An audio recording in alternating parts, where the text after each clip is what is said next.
Hola a todos, saludos. Vamos a hablar en este video sobre los aportes terapéuticos de la psicología analítica.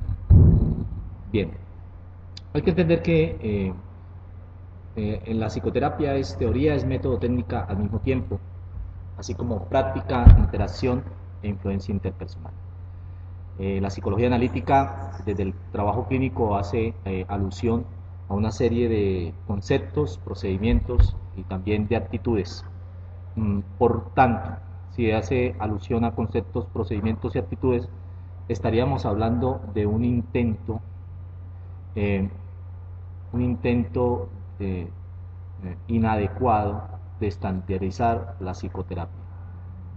Sabiendo que no se puede estandarizar la psicoterapia, por eso se habla de la influencia en la interacción eh, y también de la capacidad del terapeuta de ejercer un dominio interpersonal en la terapia. Este es el planteamiento de partida en la terapia, eh, la influencia que puede tener el psicoterapeuta en relación a, al paciente.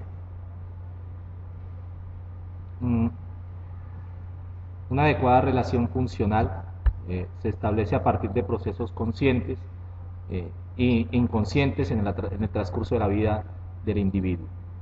Mm, Encontrar esta comunicación entre lo consciente y lo inconsciente es la base de la práctica terapéutica de la psicología analítica. A partir de esta comunicación entre la conciencia y el inconsciente, el terapeuta debe ser capaz de sanar los conflictos que hay entre esta comunicación. Como lo latente, cuando llega a ser real y digamos, a desquebrajar la imagen del individuo a partir de los hechos de dolor, eh, el terapeuta logra desarrollar una técnica terapéutica basada en una fuerza en la interacción profesional y psicológica para poder sanar a su paciente. Bien. Entonces Jung trataba de prescindir de cualquier teoría y enfocarse en la influencia de esta interacción. O sea que la clave acá en el ejercicio terapéutico analítico es el contacto con el paciente. Bien, ¿por qué? Porque muchas de las neurosis se generan a partir del contacto que se entra, que se da en el inicio de la terapia. O sea, gracias a las proyecciones que se dan de autoridad, ¿m? O las proyecciones paternas, pues en el escenario terapéutico también se pueden dar estas proyecciones paternas, ¿m? O proyecciones de autoridad que han sido simbolismos que han generado problemas en las personas gracias a los conflictos que se han tenido en la crianza, conflictos paternos o maternos. Y bueno, pues esto puede generar una neurosis que hace asociación con este evento inicial, así que la interacción es clave para prescindir de dicha neurosis. Otro trabajo importante es el trabajo de los sueños. El trabajo de los sueños o la interpretación de los sueños eh, da información para la comprensión de tendencias que pueden llevar a la curación en el individuo. O sea que la misma información del sueño, en el sueño se pueden dar informaciones de mecanismos inconscientes que pueden llevar al individuo a sanarse. Porque el que sana no es el terapeuta, sino que el que sana es el paciente a partir de una decisión libre y voluntaria. Entonces estos son los principales aportes teórico-prácticos en materia terapéutica en la psicología analítica junguiana. Bien. Vamos a hablar 12 puntos que son centrales en el ejercicio terapéutico. El primero, el concepto básico de neurosis. Entonces, la neurosis es concebida como de una manera optimista, más no de una manera patológica ni un complejo. La neurosis no solo ve lo negativo, sino que desbarata este negativismo y aprecia el valor de la fantasía y puede llevar a partir de los efectos de superioridad a un optimismo, ¿cierto? Y una actividad creadora que lleve al hombre a salir de su enfermedad. Entonces, todo conflicto involucra un complejo y una disociación. Y la disociación son adaptaciones internas o externas que hacen que la persona asocie una experiencia de dolor con otro evento. Y esto es lo que lleva estas disociaciones, que son malas elaboraciones de la realidad, lleven al individuo a regresión a etapas infantiles donde la persona experimenta placer. Es como lo que se diría del retorno al vientre materno o el retorno al huevo. Bueno, Jung descubre que buena parte de las enfermedades, por decirlo así, neurosis, buena parte de las enfermedades de neurosis, histeria y otras enfermedades de tipo psicológico manifiestan la falta de sentido de vida en las personas, y que esto ocurre en la segunda mitad de la vida, lo que comúnmente se llama como la crisis de los 40. El sentido de vida y el proyecto de vida no son una elaboración inicial que se hacen en la infancia, sino que son elaboraciones que se van deconstruyendo, co-construyendo y reconstruyendo a partir de las experiencias vitales. También la persona a los 40, primero en la sensación de proximidad de la muerte, revisa su sentido de vida y evalúa. Si la evaluación lleva a la asociación de complejos, ¿sí?, se van a generar conflictos y la persona se va a sentir frustrada. En esto consiste, digamos, estas enfermedades psicosomáticas que se generan en la segunda mitad de la vida. Son asociaciones de tipo disyuntivo. ¿Qué es disyuntivo? Que aparentemente tienen relación, y sí tienen relación, pero que esa relación o esa asociación es una disociación y que no debería existir una asociación entre ambas. Bueno, entonces, ¿qué podríamos decir de esta segunda mitad de la vida? Que la persona ya ha desarrollado una forma de vida que le ha generado el sacrificio de cierto tipo de potencialidades, y que en ese momento, al sentir una falla en la adaptación, el conflicto se hace evidente y esto revela frustraciones personales. En últimas, es la búsqueda o la continua búsqueda del crecimiento personal. Y si la persona evalúa que no hay un crecimiento personal, se da lugar a la neurosis. Bien.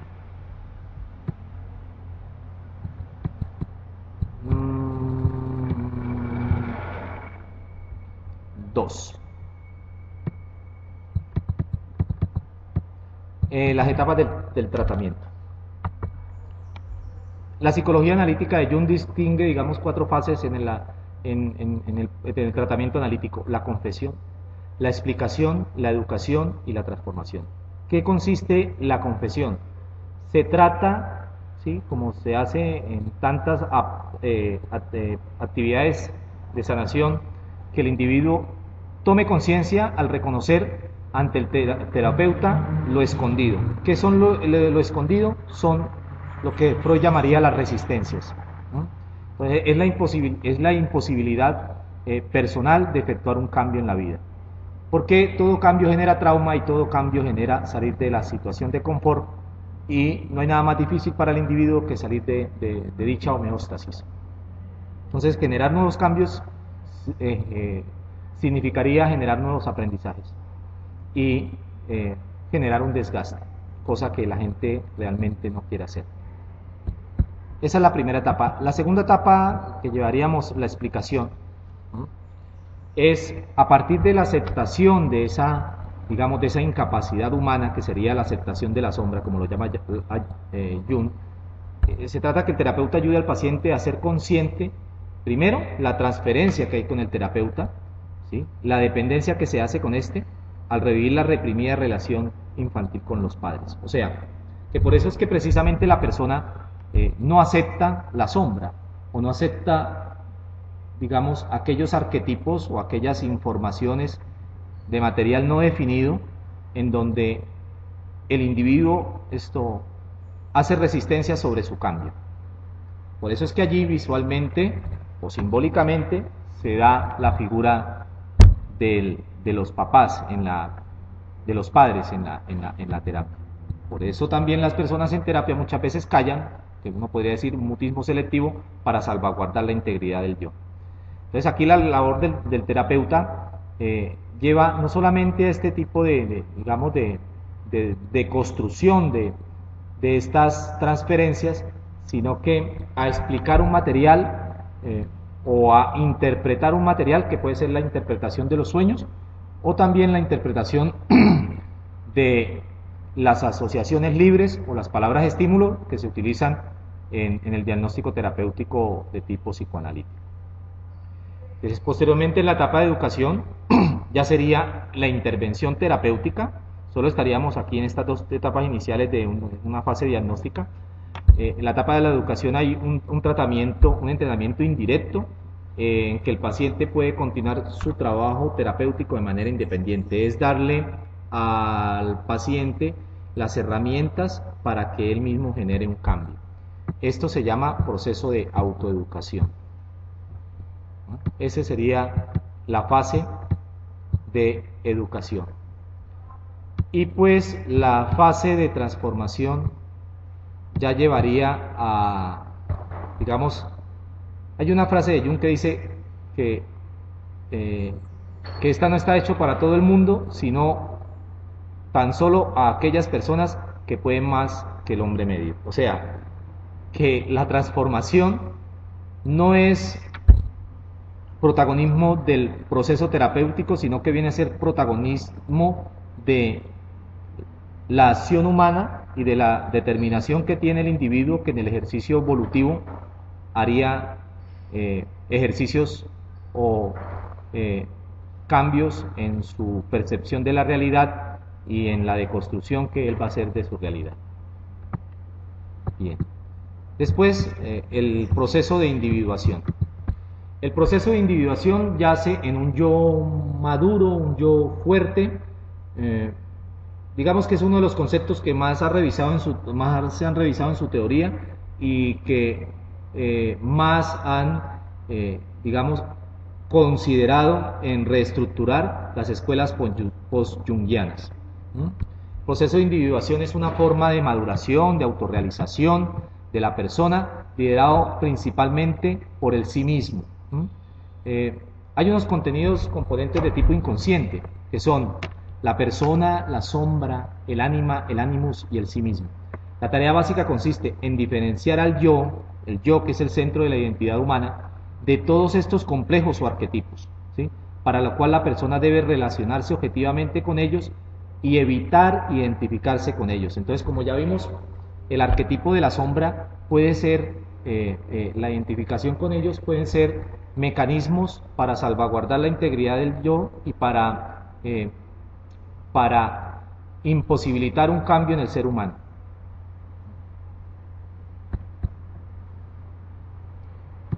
Bien, en el cuarto punto se habla del trabajo con la persona y la sombra. Ya al reconocer el arquetipo de la sombra y cuando la persona ya reconoce sus resistencias, pues se trata de generar un escenario de cercanía con la conciencia. La persona representa que hay y es consciente de que hay una máscara y sabe que esta máscara el individuo la utiliza para la adaptación a la vida social y cotidiana. La utilización de las máscaras hace que la persona en cierta medida sea mentirosa, pero es una mentira totalmente funcional que le permite adaptarse al mundo exterior. El quitarse la máscara supondría sacar de la conciencia, de los bancos de la conciencia, los mecanismos de resistencia. Bueno, esto no es ni bueno ni malo, solamente que la sociedad exige que todo individuo debe representar un rol de máscara, un rol dramático, un rol como se dan en los teatros.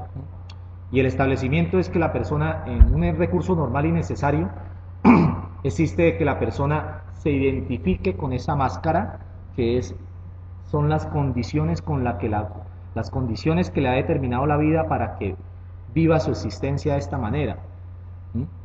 Y eso, digamos, que ese es el gran peligro. O sea, el gran peligro del hombre es el mismo hombre, porque el hombre, digamos, vive su vida pero hay momentos en su vida que lo llevan a tener que tomar unas decisiones muy difíciles, ¿sí? En donde, en donde la persona debe tomar decisiones que la sociedad le da, ¿sí? Que la sociedad le exige, y estas decisiones no son las indicadas. Entonces aquí lo que estamos viendo es el efecto de la presión social sobre el individuo. Bueno, entonces esos son los aspectos que lleva a que la persona se adapte o no se adapte a la sociedad. Bien. Entonces no es negar la existencia de esta máscara. De hecho es lo contrario, es negar la existencia de la misma, de estos aspectos reprimidos, del descubrir la sombra y a partir de allí, de ese reconocimiento doloroso, empezar dice aquí, a seguir una penosa y larga labor de autoeducación, como lo habla Zweig y Abrams en el año 2001. Bueno, entonces hemos llegado a eso, al trabajo, precisamente al trabajo con la sombra. Pero hay otros trabajos en otros aspectos o en otros complejos o con otros arquetipos. Es el trabajo con el ánima, el animus y el sí mismo. ¿Qué es el ánima? El ánima es un complejo funcional que representa el aspecto femenino en los hombres. Eso es fundamental en la adaptación social de los géneros, la adaptación sexual y también en la adaptación en la atracción al otro sexo. O sea, que cuando un hombre busca o coquetea con una mujer, con una dama, él debe representar el aspecto femenino para enamorarla a ella. Acerca de este último aspecto, hombres y mujeres no se sienten atraídos por el sexo contrario. O sea, hombres y mujeres pueden llegarse atraídos por el mismo sexo. La explicación de este enfoque parte en el carácter narcisista del individuo, ¿sí? Que tiende a enamorarse no del otro, sino de sí mismo, o de un otro que se parezca a sí mismo. Bien. Entonces, tiende a enamorarse de cuáles partes inconscientes, del ánima y el ánimus. Esta ánima y este ánimus proyectado en los demás. Así que, entendiendo estos complejos, tiene una gran influencia el padre y la madre del individuo. Eso es un gran punto de asociación con la teoría psicoanalítica freudiana. La influencia de la mamá y el papá en la vida adulta del individuo y posteriormente, pues digamos, en los procesos de enamoramiento. Bien, seguimos.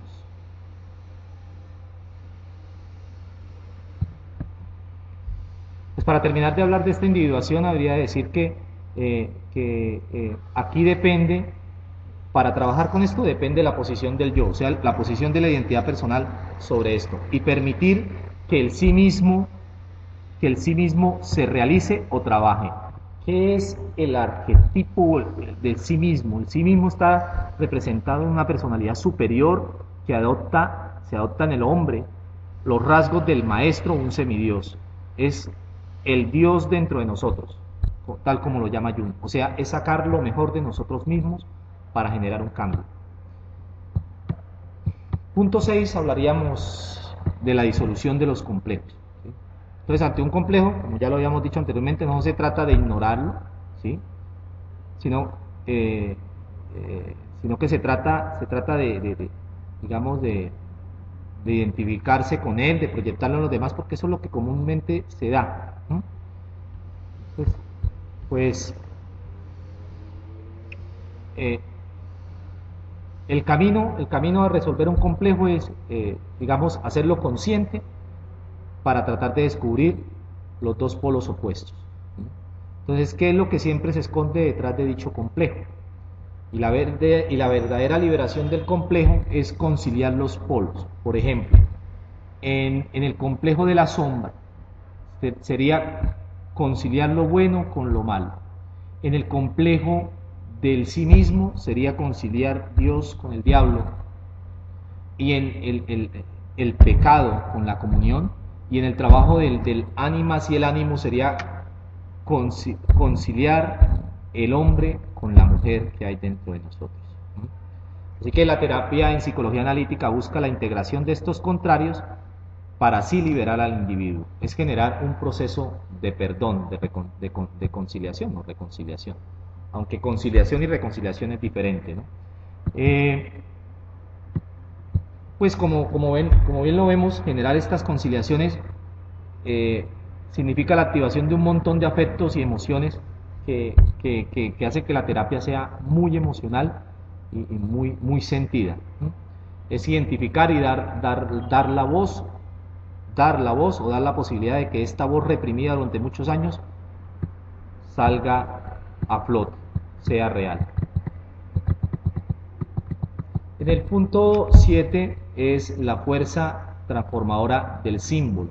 Entonces, el símbolo es un elemento crucial para el proceso terapéutico. El símbolo en palabras de Jung, es una máquina psicológica que transforma energía. El símbolo sería un objeto transicional que se puede utilizar en terapia para que la persona transforme una energía de cierta naturaleza a otra energía de cierta naturaleza. Una energía de odio a una energía de perdón. Y por eso en terapia se juega con los elementos simbólicos para llevarla a buen término. 8. Pues la interpretación de los sueños. Es analizar los sueños, porque si los sueños son contenidos de deseos del inconsciente, el sueño también es una energía creativa de tipo también instintivo, una naturaleza instintiva creativa que le da al individuo la posibilidad de generar soluciones para sus problemas. ¿Y qué otros métodos auxiliares se utilizan? Pues mire, muchas representaciones dramáticas, ¿sí?, artísticas, la dialéctica visual, la danza, la pintura, bailoterapia, ¿sí?, danzaterapia, la escultura, el dibujo. De hecho, Jung utilizaba la escultura y también el dibujo. Hacen parte de la imaginación activa, que es una alternativa de trabajo en los sueños que consiste en llevar, en palabras de Jung, a cabo un diálogo que combina lo racional y lo irracional para complejos del teatro interior, ¿sí? Entonces, como ya podemos ver, los complejos del teatro interior deben llevar a que haya una conciliación o un punto de encuentro entre las dos naturalezas del ser humano, y a partir de allí, a partir de este punto gracias a este punto de partida, esta actividad basada en la fantasía puede llevar a que estas dos naturalezas se encuentren. Entonces se puede generar a partir de la representación de imágenes, de poesías, ¿sí? Y bueno, ¿eso qué va a llevar? Eso va a llevar a que el individuo comprenda su realidad y no la esquive. 10 es la personalidad del terapeuta y contratransferencia.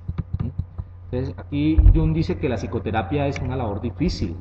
Cooperan dos personalidades totales, la de terapeuta y el paciente, otorgando mucha importancia a la personalidad del primero, y en ocasiones parece valorarla más aún que la técnica que utiliza. Entonces, son la serie de condiciones que debe reunir el ejercicio terapéutico desde la posición del terapeuta, más no de la posición del paciente, ¿sí? Entonces, no es utilizar mucha técnica, sino que dice aquí que el terapeuta debe darse por completo a su paciente. Esa es la base de la interacción terapéutica, la fuerza de la interacción terapéutica. Cuando el otro, ¿sí?, entendiendo al otro como el paciente, se siente acompañado. Y es como si el sí mismo del paciente, del terapeuta, despertara el sí mismo, que ya como bien lo vemos, es el arquetipo que lleva al cambio en el individuo, hace que, digamos, que este arquetipo del sí mismo del terapeuta active el arquetipo del sí mismo del paciente.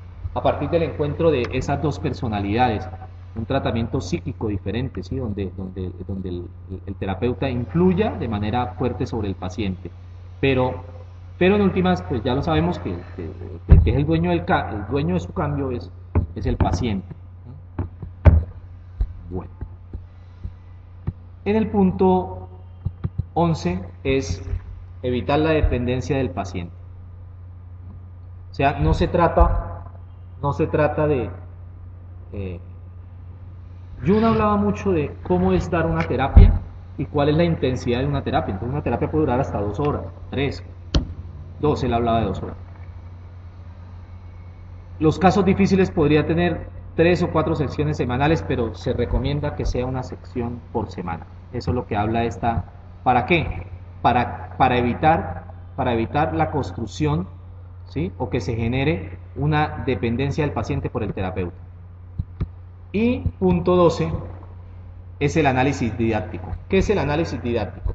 Es un proceso de análisis de las personas, de los pacientes, en donde ellos mismos se encargan de analizar, antes de analizar esto, de analizarse ellos mismos, ellos analizan a otras personas. Entonces esta formación responde a la necesidad de que, digamos, eh, no solamente la persona, el paciente, analizando a otros, eso puede posibilitar un cambio. Las teorías de facilitación social dicen eso, o sea, que un cambio se posibilita a partir de ver de que otro lo logró, pero esto también ocurre con el terapeuta. El médico, si el médico es un facilitador, un catalizador del cambio, de la transformación del sí mismo, ¿sí? Del sí mismo de otra persona, él debe tener también la capacidad de transformarse a sí mismo, ¿sí? Entonces, para transformar a un enfermo, el doctor o el médico debe transformarse a sí mismo. No hay otra manera. Porque es una manera, estamos hablando de un proceso educativo y el terapeuta educa desde lo que enseña y desde lo que él sabe. Nada más, dice acá Guggenbull y Gray en 1902. Entonces, por eso no se trata de dar una posición muy técnica acerca de la intervención terapéutica, sino que se trata de que el terapeuta da de lo que tiene. Bien.